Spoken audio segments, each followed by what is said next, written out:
Probability की 3 theory है, इन 4 theories हैं, प्रोबेबिलिटी की 4 थियरम्स हैं, इन चारों को भी पढ़ना होगा। पहला है एडिशन थियरम।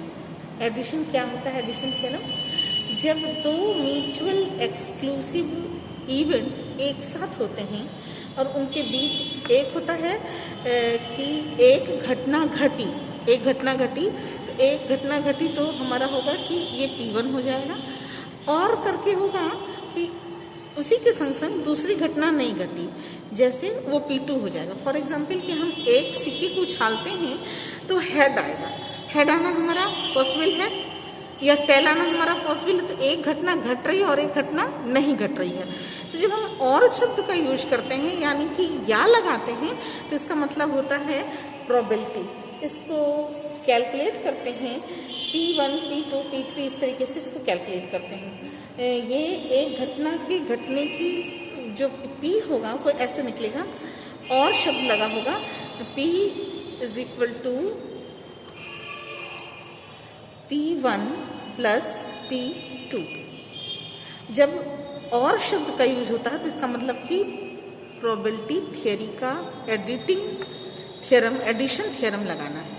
ठीक है, एक एग्जाम्पल कि जब क्वेश्चन ये दिया हो कि प्रश्न में कि 2 या अधिक घटनाओं की प्रोबेबिलिटी पूछी जाए, तो और घटनाओं की का एक्सप्लेनेशन के बीच में और वर्ड का यूज किया गया हो, तो और लगने के बाद प्रोबेबिलिटी की मीनिंग हो जाती है कि हमको जो थ्योरम यूज़ करना है वो कौन सा थ्योरम यूज़ करना है? एडिशन थ्योरम यूज़ करना है। क्यों? अब एक एग्जाम्पल इस तरीके से कि एक बैग में 4 वाइट बॉल्स, एक बैग का जो कंटेंट्स है उसमें 4 white balls, 2 black ball, 3 yellow ball and 3 red balls रखे हैं। तो probability is what is the probability of getting a white or red? R use हुआ, या तो white आए या तो red आए, और वर्ड यूज हुआ ball at random in a single draw. एक बार अगर कोई एक व्यक्ति उस बॉल को निकालता है तो रेड बॉल आने की प्रोबेबिलिटी क्या है? फिर एक इस न्यूमेरिकल को हम सॉल्व करके दिखाएं तुम्हें कि एक बैग है, अ बैग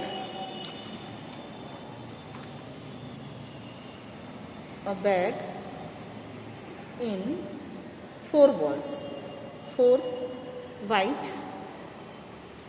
फिर है 2 black, फिर है 3 yellow and 3 red। ये बॉल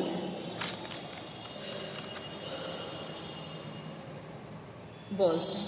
ठीक है, एक बैग में in a bag 4 white ball, 2 black ball, 3 yellow ball और 4 रेड बॉल्स हैं। ठीक है, क्वेश्चन में कह रहा है कि व्हाट इज द प्रोबेबिलिटी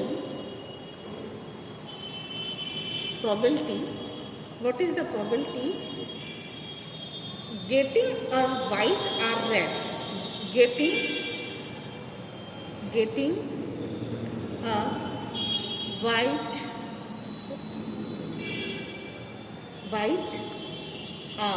और शब्द का यूज किया, और red ball at random in a single draw of 1। ठीक है, मीनिंग ये कि एक बैग में 4 white ball, 2 black ball, 3 yellow ball और 4 रेड बॉल है। आपको प्रोबेबिलिटी कैलकुलेट करनी है। व्हेन प्रोबेबिलिटी कब कैलकुलेट करनी है? जबकि एक वाइट बॉल और एक रेड बॉल एटेंडम एक ही बार में निकाला जाए, या तो रेड आए या तो वाइट आए। यह शब्द का जब प्रयोग किया जाता है यानी कि और वर्ड का यूज किया जाता है, तो यूजिंग मेथड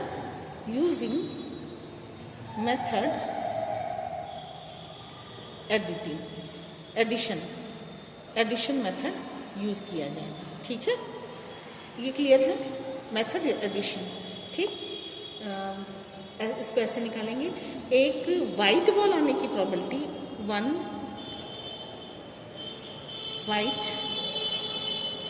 बॉल आने की प्रोबेबिलिटी क्या होगी, P is equal to white ball कितने हैं, 4 हैं, तो 4 अपॉन टोटल बॉल्स कितने हैं, टोटल इवेंट्स कितने हैं, 4 + 2 + 3 इज इक्वल टू कितना हो गया, 12, यानी कि टोटल बॉल्स कितने हैं, 12। ठीक है, ये टोटल बॉल्स हैं।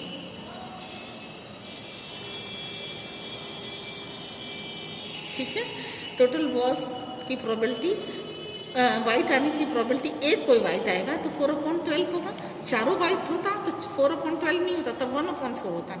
लेकिन वो एक प्रोबेबिलिटी आनी है, एक वाइट बॉल आने की प्रोबेबिलिटी क्या है, 4/12। दूसरा क्वेश्चन में दिया हुआ है कि एक रेड आने की प्रोबेबिलिटी, तो रेड कितने हैं, एक रेड ही है ना, वाइट और रेड बॉल आने की प्रोबेबिलिटी। तो ये घटना के घटने की, ये 1 हुआ, P1 हुआ, दूसरा हुआ 1 रेड बॉल क्या हो जाएगा, P2 होगा, दूसरे दो रेड बॉल आने की प्रोबेबिलिटी, तो 3/12 हो जाएगा। ये समझ में आ रहा है हमको, होता कैसे, करते क्या है कि एक सफ़ेद या लाल आने की प्रोबेबिलिटी, यानी कि अब टोटल प्रोबेबिलिटी हमारी इस तरीके से लिखेंगे, वाइट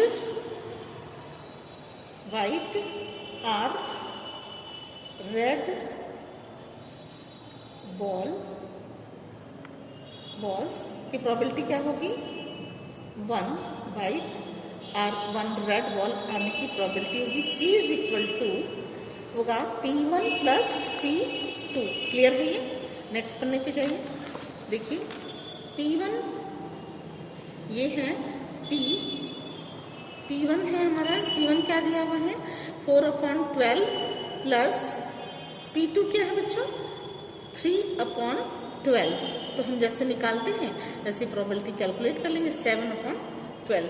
तो 7/12, और इसको हम हमेशा परसेंटेज में कैलकुलेट करते हैं, तो इंटू 100 कर देंगे, तो प्रोबेबिलिटी कितनी हो जाएगी, 58.3% प्रोबेबिलिटी है कि 50 आ भी सकता है या नहीं भी आ सकता है। तो जब और वर्ड का यूज़ किया जाएगा तो क्या होगा, एडिशन मेथड होगा। क्लियर है? 2-4 न्यूमेरिकल इसके लगवा दो तो फिर आगे बढ़ती हूँ। नेक्स्ट एक न्यूमेरिकल दिया हुआ है, अ कार्ड, ये था क्वेश्चन नंबर 1।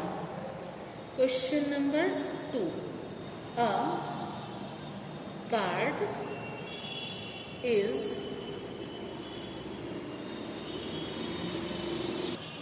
क्वेश्चन है कि अ card is drawn at random from 52 playing cards, find probability that a cards drawn in either a spread or the arcs of diamonds। या तो हुकुम के पत्ते एक, या तो इक्के के ईंट का इक्का, ये आना है। तो यानी कि एक की प्रोबेबिलिटी हो, P is equal to, probability is equal to, या शब्द लगा हुआ है और करके लिखा हुआ है, तो यानी आइदर लिखा है, आइदर का मतलब आइदर स्पेड और द आर्ट्स ऑफ डायमंड्स। तो P1 + P2 दो घटनाएं घट रही हैं। ठीक है, तो पहली घटना हमारी है कि एक हुकुम के पत्ते की प्रोबेबिलिटी, हुकुम का यानी कि 1 spade card is equal to P1। P1 क्या है, स्पेड के कितने कार्ड होते हैं, स्पेड के 13 कार्ड होते हैं, स्पेड के 13 कार्ड होते हैं, 13/52 कार्ड्स हैं। फिर है ईंट का इक्का, यानी कि ये आर्ट्स ऑफ डायमंड वो एक होता है। ठीक है, तो एक ऑप्शन ये हुआ। दूसरा ये हुआ कि जो नेक्स्ट है वो हुआ P2 = 1/52। ठीक है, तो हुकुम के इक्के को या ईंट के इक्के को खींचना, यानी कि स्पेड का इक्का और आर्क्स का डायमंड दोनों को खींचने की प्रोबेबिलिटी, यह वर्ड लिखा हुआ है, ये देखिए क्वेश्चन में ये दिया हुआ बच्चों, ये की प्रोबेबिलिटी क्या होगी, P is equal to P1 क्या है दिया हुआ 13/52 प्लस 1/52 इज इक्वल टू कितना हो जाएगा 1/14/52 इज इक्वल टू 7/26। ये हमारा आंसर होगा। ये समझ में आया? ठीक। नेक्स्ट थर्ड न्यूमेरिकल, एक find out the probability of getting a total of either 7 or 11 in a single thrown with 2 dice।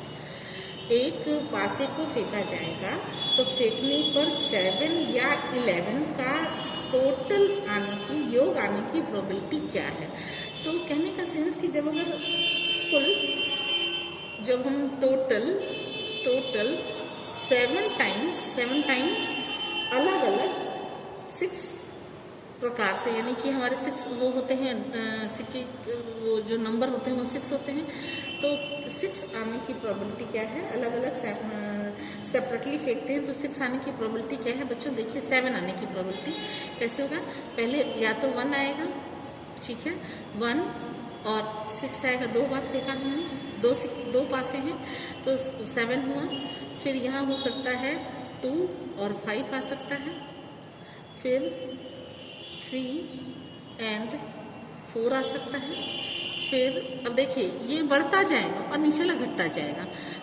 एक बार पहले हमने फाइंड किया, वो फेंका तो पासे को फेंका तो पहली बार अलग अलग 2 बार फेंका तो एक बार 1 आया, तो जिस एक में 1 आया एक में 6 आएगा, तब 7 हुआ। दूसरी बार फेंका तो हो सकता है 2 आया और 5 आया। तीसरी बार फेंका तो एक में 3 आया, एक में 4 आया, फिर ये 4, फिर ये 5 हुआ, 3 हुआ, फिर हमने दोबारा फेंका तो ये हमारा 5 हो सकता है और ये हमारा 2 हो सकता है, और लास्ट है कि 6 और 1 आ सकता है। ये आने की प्रोबेबिलिटी है, यानी कि कुल कितने इवेंट, कितनी घटनाएं घट रही हैं हमारे सामने, कुल हमारे सामने 1 2 3 4 5 6 घटनाएं घट रही हैं। तो टोटल P1 जो है वो कितना आ रहा है 6, कितनी घटनाएं घट रही हैं 6 घट रही हैं, ठीक है। और दूसरा वाला जो है 6 घटना घट रही है तो P1 की वैल्यू जो होगी, क्योंकि 2 पासे हैं, दोनों को एक साथ फेंकना है, तो जब हम दोनों को एक साथ फेंक लिए 2 डाइस है ना, 2 डाइस को सिंगल थ्रो एक बार में फेंकना है, तो हम दोनों पासों को जब फेंकते हैं तो ये हमारे आउटकम्स हैं, ये हमारे फेवरेबल आउटकम्स हैं कि 6 टाइम्स अगर वो हम चेक करते हैं कि हमने एक बार फेंका तो हो सकता है एक बार 7 कब आएगा, कब हम 7 मानेंगे, जबकि हमारा 1 और 6 आएगा, दूसरा हमारा 1 2 और 5 आएगा, 3 and 4 आएगा, 4 and 3 आएगा, 5 2 आएगा, 6 1 आएगा। यानी कि कुल घटनाएं हमारी जो हैं वो कितनी होंगी 6 into 6, और पासे कितनी बार फेंके जा रहे हैं 6 टाइम फेंके जा रहे हैं, तो कुल घटना हमारी कितनी हो जाएगी 6/36। क्लियर है ये? कुल पासे हमारे कितनी बार फेंके जा रहे हैं 1 2 3 4 5 6, लेकिन कुल पासे की जो वैल्यू है वो 6 into 6 होगी, तो ये हो जाएगा P1 is equal to 6/36 is equal to 1/6, ठीक है। एक पासे को 6 बार फेंका जाएगा तो वो 7 आ जाएगा, ठीक है। इसके बाद 6 बार फेंका जाएगा तो 2 पासों को 6 बार फेंका जाएगा तो किसी न किसी बार 7 आना ही आना है उनके टोटल को।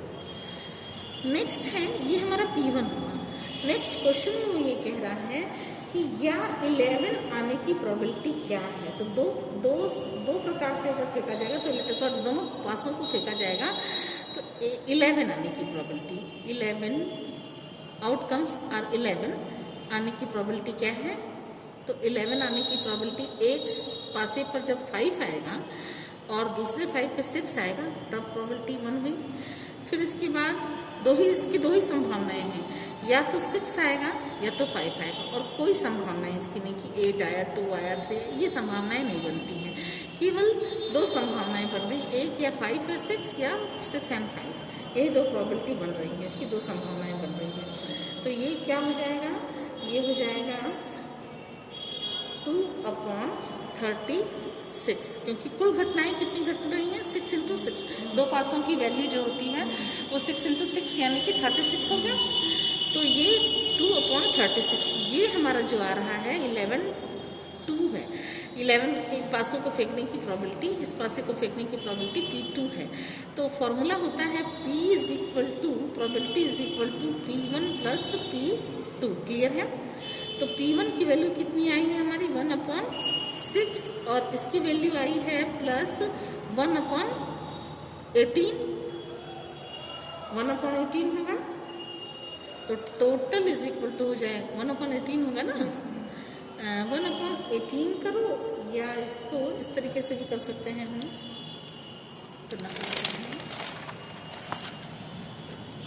क्या है 1/18 करें, या तो हम इसको इस तरीके से भी कर सकते हैं 6/36 प्लस 2/36।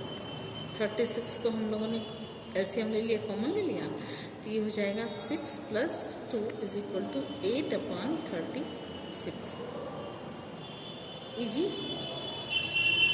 8 होगा।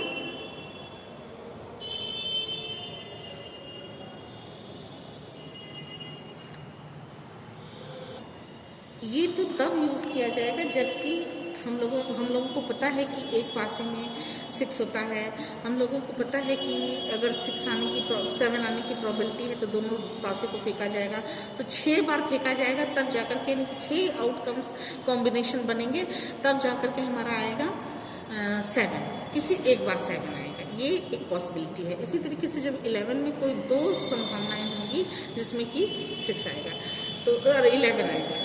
इस थ्योरम को ये थ्योरम तभी जब होता है जबकि घटनाएं एक्सक्लूसिव, अलग अलग हो, आपस में एक्सक्लूसिव हो। यदि घटनाएं कॉमन है तो थोड़ा सा जब इवेंट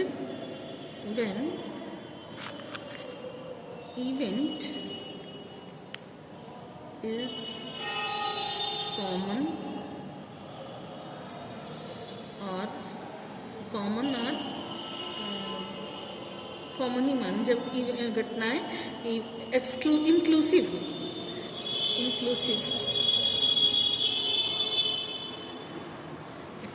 बोलते हैं ना, एक्सक्लूसिव हो तो क्या करते हैं, देखिए बच्चों, फॉर्मूला चेंज हो जाएगा, P A और B = P A + P B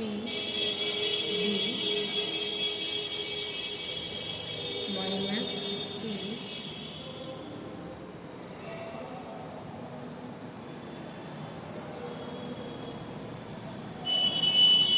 गलत कर रहे हैं।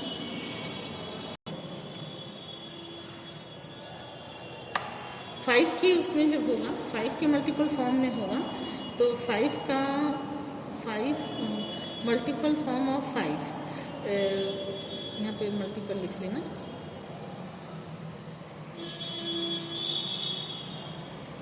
मल्टीपल फॉर्म ऑफ 5 होगा, कितना हो जाएगा 3 10, सॉरी, एक होगा 5 के फॉर्म में 5, फिर होगा 10 15 20 एंड 5 10 15 20 एंड 25 होगा।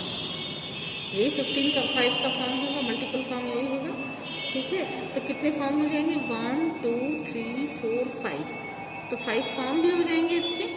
मल्टीपल फॉर्म कितने होंगे 5 मल्टीपल फॉर्म होगा। फिर इसके बाद कह रहा है कि 3 आने की प्रोबेबिलिटी, तो 3 आने की प्रोबेबिलिटी क्या हो जाएगी, 3 आने, क्योंकि 25 बॉल ही नहीं है, इसको भी ध्यान में रखना है कि इसी के भीतर से सब आना है। तो 3 बॉल्स भी मल्टीपल होंगे,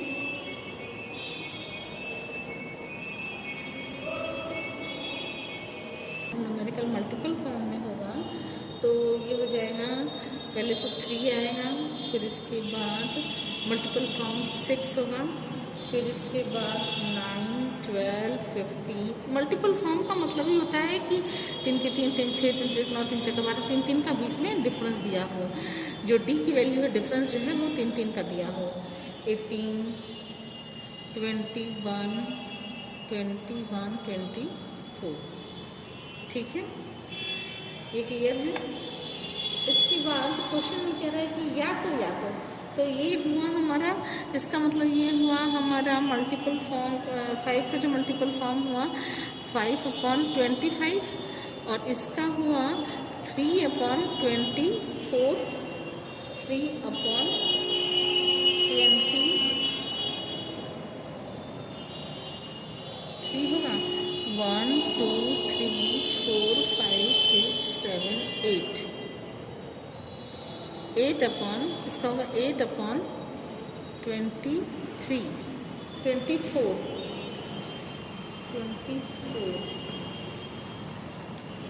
नहीं बच्चों, 24 इसलिए नहीं होगा क्योंकि न्यूमेरिकल में जो नंबर्स दिए हुए हैं वो दिए हुए हैं 25 बॉल्स के, तो 8/25 होगा। और इसका जो है 5 मल्टीपल का भी होगा, 5 बॉल्स 1 2 3 4 5, 5/25 हो जाएगा। हम इसको जो प्रेजेंट करेंगे ये हमारा हो गया P1, ये हो गया हमारा P2, तो प्रोबेबिलिटी इज इक्वल टू होता है P1 प्लस P2। तो P1 दिया हुआ है, P1 दिया हुआ है 5/25 प्लस P2 दिया हुआ है 8/25, इन ब्रैकेट 25 को हम ले लेंगे कॉमन, और ये हो जाएगा 13। आया समझ में बेटा, 13, ये क्लियर है 13। अच्छा, इसका हमको एक ये भी तो लिखना है P A minus R B minus, ये भी तो लिखना है, फॉर्मूले में एंड करके था, एंड ये भी तो लिखना होगा। तो यहाँ पे हमारा हो जाएगा 12, अच्छा 1/5 कैसे हुआ, इसको अगर हम लोग इस तरीके से कर दें, इसको इस ब्रैकेट में करके दिखा रहा है 5/25 इंटू 25 इंटू 8/25, तो ये हो जाएगा 5 5 जा